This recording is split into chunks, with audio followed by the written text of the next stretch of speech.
नमस्कार। आज एक बहुत ही महत्वपूर्ण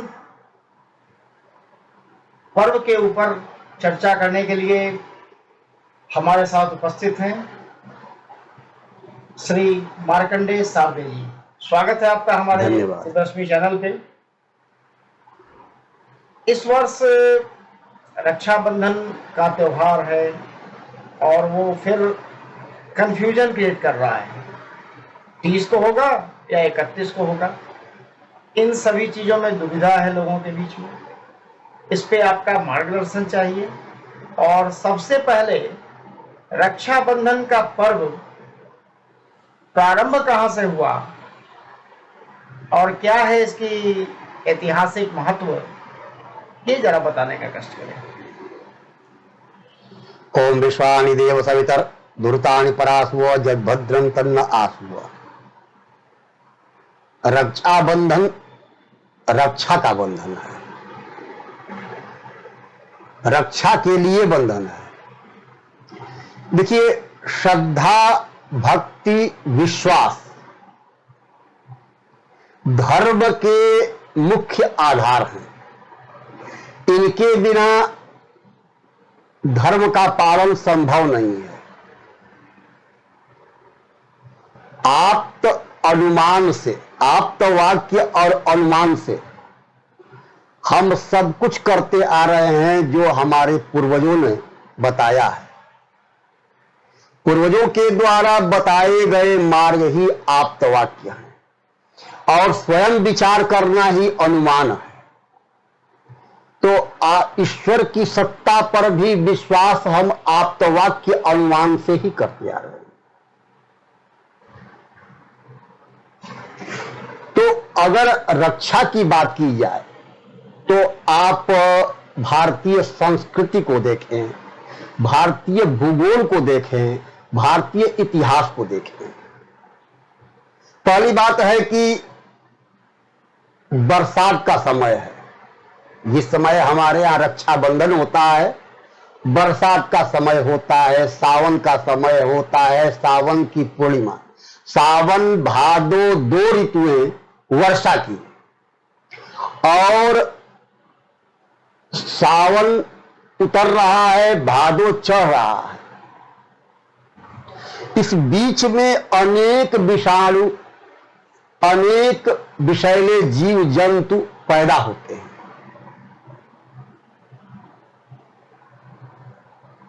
यूं तो चौमासे में आषाढ़ पूर्णिमा से कार्तिक पूर्णिमा तक सारे काम काज ठप, आना जाना बंद था। आज भले विज्ञान के सहारे हमने प्रकृति के साथ छेड़छाड़ करके सड़क बना लिया हो, पर्वतों को समतल बना लिया हो, वृक्षों को काट दिया हो, जीव जंतुओं के रास्ते को बाधित कर दिया हो, जीव जंतुओं को कम कर दिया हो, मार डाला हो, उसका परिणाम भी हम भोग रहे हैं। लेकिन प्राचीन काल में ऐसी कुव्यवस्था नहीं थी। प्राचीन काल में हमारे संस्कृति के लोग, माने भारतीय लोग, जीव जंतुओं को भी अपने परिवार के सदस्य ही मानते थे, संस्कृति के अंग ही मानते थे, और इसलिए उनकी पूजा आराधना भी करते आ रहे हैं। हमारे यहाँ ऐसी संस्कृति जहां पर पेड़ पौधों की पूजा होती है, जहां पर जीव जंतुओं की पूजा होती है, जहां पर पत्थर भी भगवान माने जाते हैं, ऐसी संस्कृति जो है वह दुर्लभ संस्कृति है। और उस संस्कृति के कारण ही हमारे यहां सावन के महीने में रक्षाबंधन का त्योहार मनाया जाता है।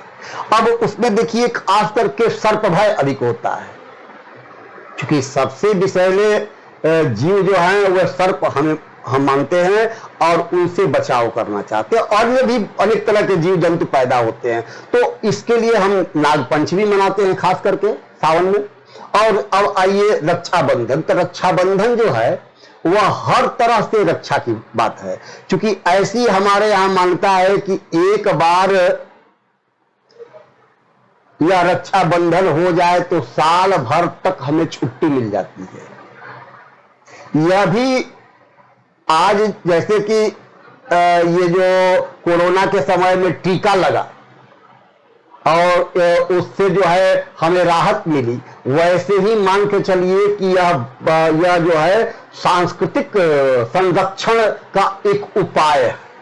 देखिए उसका भी रूप बदला है। अब तो बहुत काफी जो है आप देखते हैं राखियां आती हैं आर्टिफिशियल, उसका स्वरूप था क्या पहले हम चले कि रक्षाबंधन क्या है।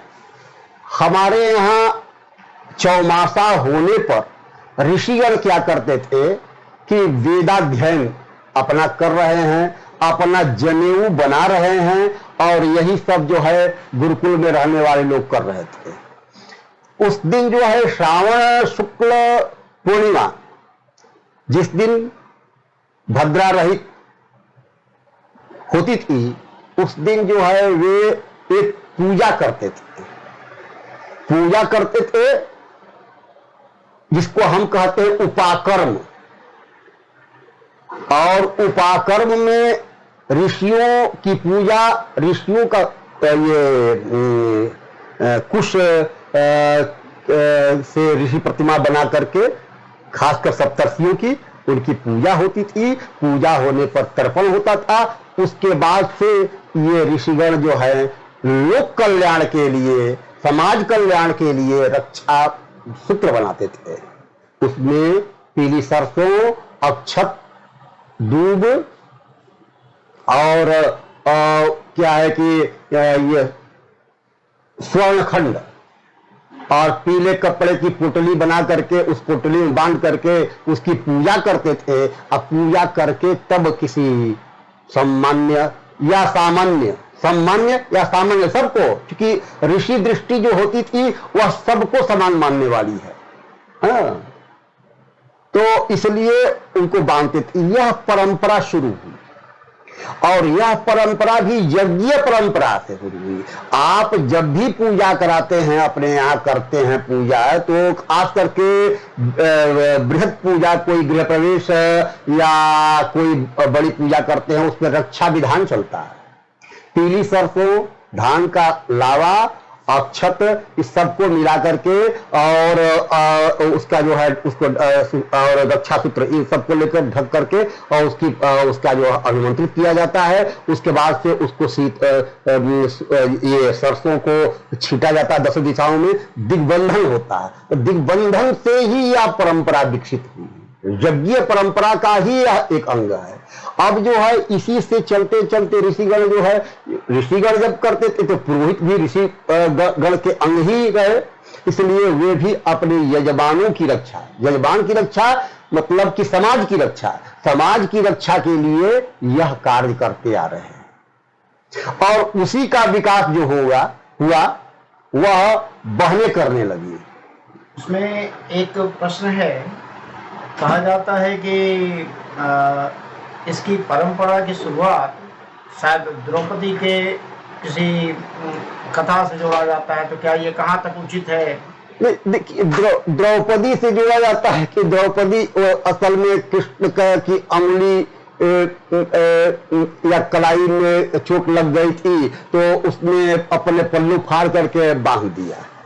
इसको लोग मान कर चले, अगर रक्षाबंधन है तो रोज जो है डिस्पेंसरी ले जाते हैं, घाव कटे रहते हैं, तो वहां पर वो पट्टी बांध देता है, तो वह भी रक्षाबंधन मान लिया जाएगा?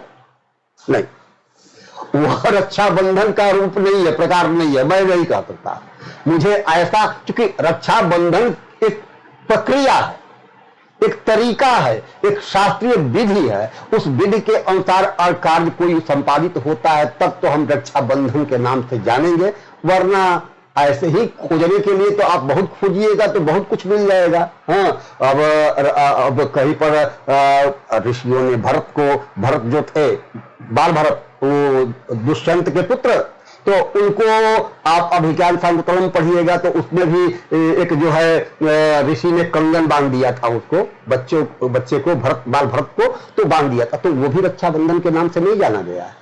लेकिन रक्षाबंधन वह भी है, लेकिन वह शास्त्रीय विधि से है। फिर भी हम जो कह रहे हैं कि रक्षाबंधन पूर्णिमा के दिन, तो यह उपाकर्म का अंग है।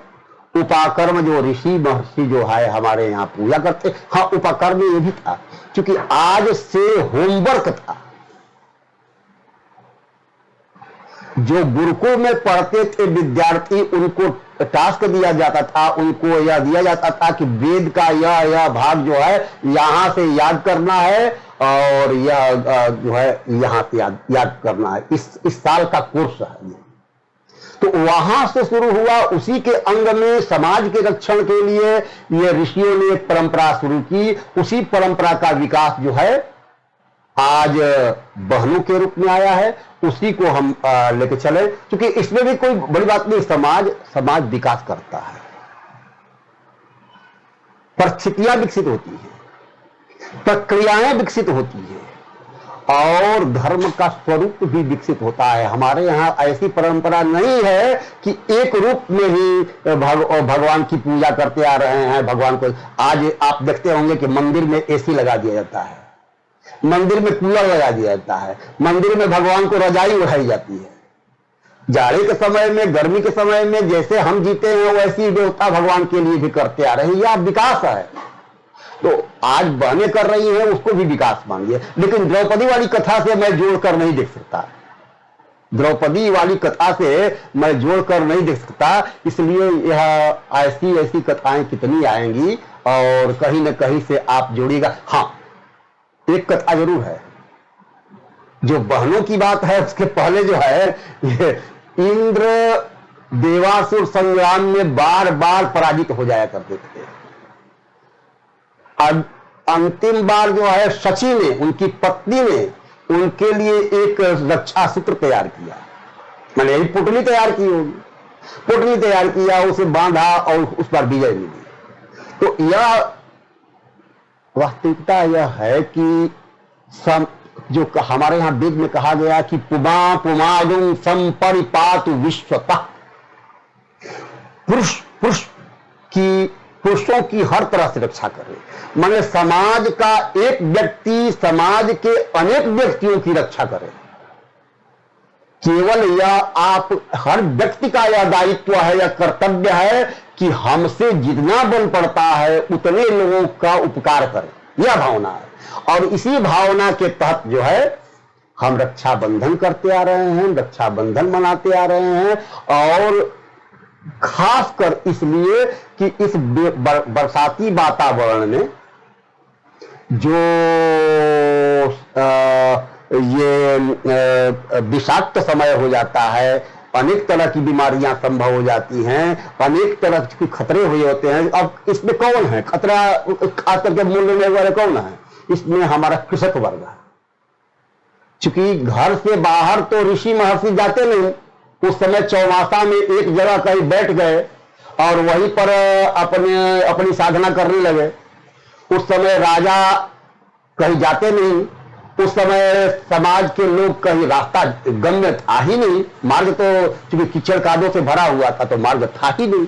इसलिए शुभ कार्य भी वर्जित कर दिए गए। कोई जो है यज्ञ याग आदि विशेष कार्य जो है नहीं होंगे, विवाह शादी सब वर्जित।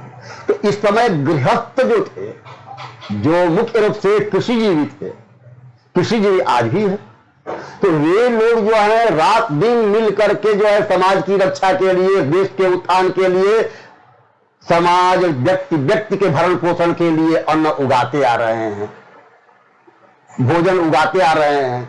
और उनके साथ जो है यह सर्पदंश बिच्छू आदि का प्रकोप जो है उनके साथ लगा रहता था, उनके जीवन के साथ यह खतरा बना रहता था। इसके लिए जो है हम आज भी कर रहे हैं। और यह कहना कि तो ठीक है, उस समय तो समय बीत गया, अभी तो उस तरह की खतरा नहीं है, अब तो हम कहीं जाते हैं। लेकिन रक्षा की बात तो है ना, रक्षा तो चाहिए ना, हर व्यक्ति को संरक्षण की आवश्यकता है, एक दूसरे से समाज की रक्षा की आवश्यकता है, देश से देश की रक्षा की आवश्यकता है, और व्यक्ति से व्यक्ति की रक्षा की आवश्यकता है। इसलिए हमें चाहिए कि हमेशा यह करें। बहनें बांधती तो उसमें एक दूसरे का जुड़ाव पैदा हो गया, क्योंकि पहले हमारे यहां कहा गया दूरे हिता दुहिता, बेटियों को दूर रहने की बात थी, मैंने विवाह कर दिया गया, उसके बाद से वे दूर दूर रहती थी। लेकिन समाज का विकास हुआ, अब बेटियां जो है घर के अंग है, आज भी है, तो वह भी एक बार कम से कम रक्षाबंधन में एक दिन तो जरूर आती हैं, अपने भाई की कलाई में राखी बांधती हैं। तो वह परिवार जो दूर दूर है, कहीं कहीं रहता है, जैसे विवाह शादी में कहां कहां के लोग सब संबंधी जो है आ जाते हैं, कम से कम बहन तो एक दिन जरूर आती है, भाई बहन के साथ जुड़ा होता है। वह बचपन की घटनाएं, सारी घटनाएं जो एक ही मां के गर्भ से उत्पन्न हुए, एक ही आंगन में खेले, एक ही साथ खाए, और वो सारी घटनाएं जो है ताजा हो जाती हैं, और फिर भाई बहन का संबंध जो है आगे बढ़ता है। जी, इस बार का क्या मुहूर्त होगा, कैसे लोग करेंगे, कब करेंगे? हाँ, देखिए, मुहूर्त की बात जहां तक है कि यह तो कहा गया है कि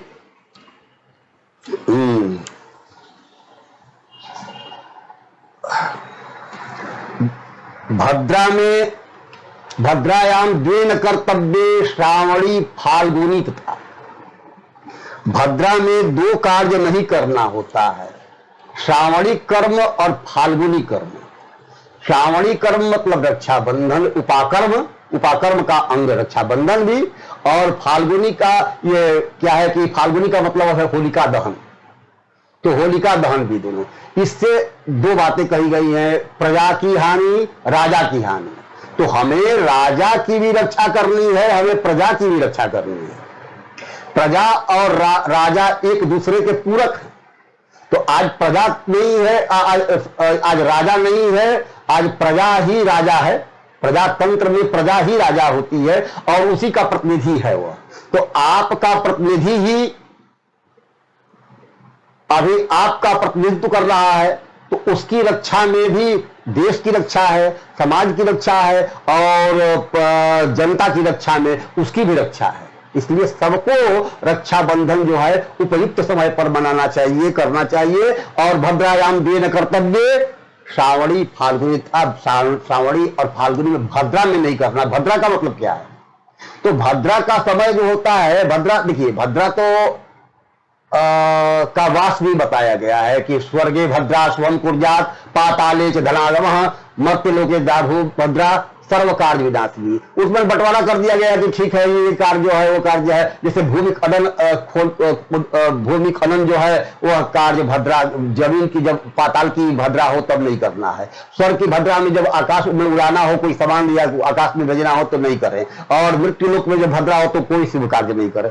लेकिन इसमें यह भी बंटवारा नहीं है, इसके लिए साफ कहा गया भद्रा, केवल भद्रा जो है वह वर्जित है। अब चलिए, इस बार जो है बुधवार को मतलब 30 तारीख को पूर्णिमा है। पूर्णिमा कब तक है?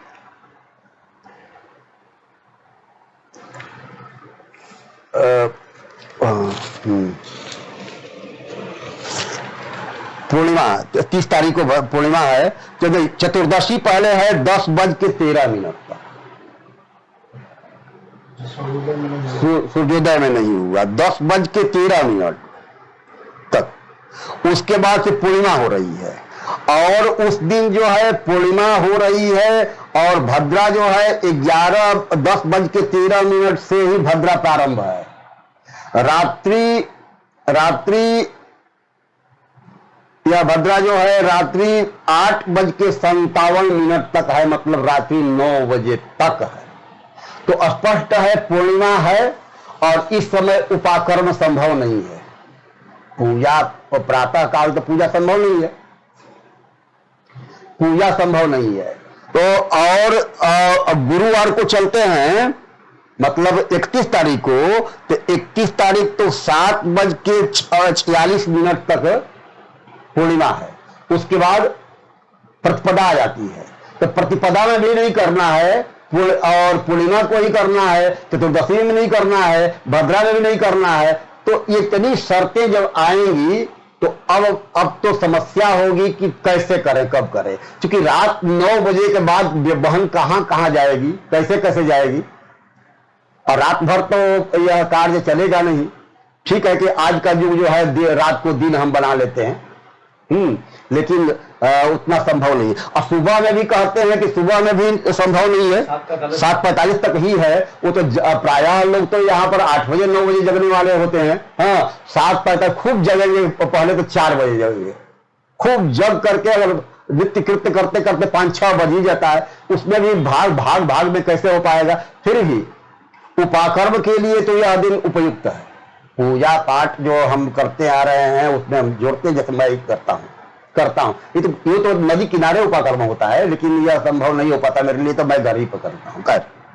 तो उपाकर्म संभव है, उसी में जजमान या भाई अगर वहां उपस्थित हो तो ठीक है, वरना लेकिन यह भद्रा में तो करना नहीं है, 9 बजे रात के बाद ही करना। अगर रात उपाय यही होगा कि 9 बजे रात के बाद अगर कर सके तो करें, नहीं तो सुबह में वह 7:45 तक करें, और कोई उपाय नहीं मुझे लगता है। उसके अलावा मुझे तो लगता है सबसे बढ़िया 31 तारीख, लेकिन वो भी शर्त मेरी यही हो सकती है कि सुबह में 7:45 के पहले कर लें। अभी भी दिन उतना गड़बड़ नहीं है, तो इस समय संभव है। इसमें कुछ लोगों का होगा कि हम उदयातिथि मान के पूरे दिन करेंगे, तो यहाँ तो गलत हो जाएगा। नहीं, मैंने पहले ही आपको कह दिया कि उदयातिथि में मतलब उसके बाद भादो हो जाएगा, उसके बाद भादो हो जाएगा ना। भादो में परिवार में नहीं करना, यह स्पष्ट शास्त्र निर्देश है कि परिवार में नहीं करना है। तो उदयातिथि मान करके अगर भर दिन करते हैं तो परिवार में नहीं कर रहे हैं। तो स्पष्ट है कि 9 बजे विकल्प मेरे सामने दो ही दिखाई पड़ता है, या तो 9 बजे रात के बाद करें, या आप सुबह 7:45 के पहले करें। तो 9 बजे रात से लेकर के अगले दिन 31 तारीख को सुबह 7:45 तक एक मेरी बात होती है। अब संस्कृत दिवस मनाने की बात है, उस दिन संस्कृत दिवस भी मनाया जाता है, तो संस्कृत दिवस मनाते रहिए उस दिन, अगले दिन 31 तारीख को। 31 तारीख को ऐसे भी उसमें भद्रावास और उसमें प्रतिपदा का योग जो है उस तरह नहीं लिया जाएगा। उस तरह से चूंकि एक दिवस है, तो उस दिवस के आधार पर वहां पर जाति उदया भानु सात्विक सकला भौत वाली बात आपकी मान ली जा सकती है, लेकिन यह नहीं मानी जा सकती है कि यह जो है पूर्णिमा ये भद्रा में करना है, या क्या है कि 9 बजे के पहले करना ही नहीं है, और दिन में 10 बजे के पहले करना नहीं है। तो इसलिए 31 तारीख तो किसी तरह से भी यही हो सकता है, 30 तारीख को 9 बजे रात के बाद, और 31 तारीख को 7:45 के पहले ही कर लें। जी, धन्यवाद आपका, आपने बहुत ही उपयोगी जानकारी दी। आशा है दर्शक हमारे लाभान्वित होंगे। कृपया इस वीडियो को ज़्यादातर लोगों तक पहुंचाएं, शेयर करें, लाइक करें, और जिन्होंने अभी तक चैनल को सब्सक्राइब नहीं किया है वो चैनल को सब्सक्राइब करें। हर प्रकार के धार्मिक चीज़ों पे हम लोग हमेशा विचार रखते हैं।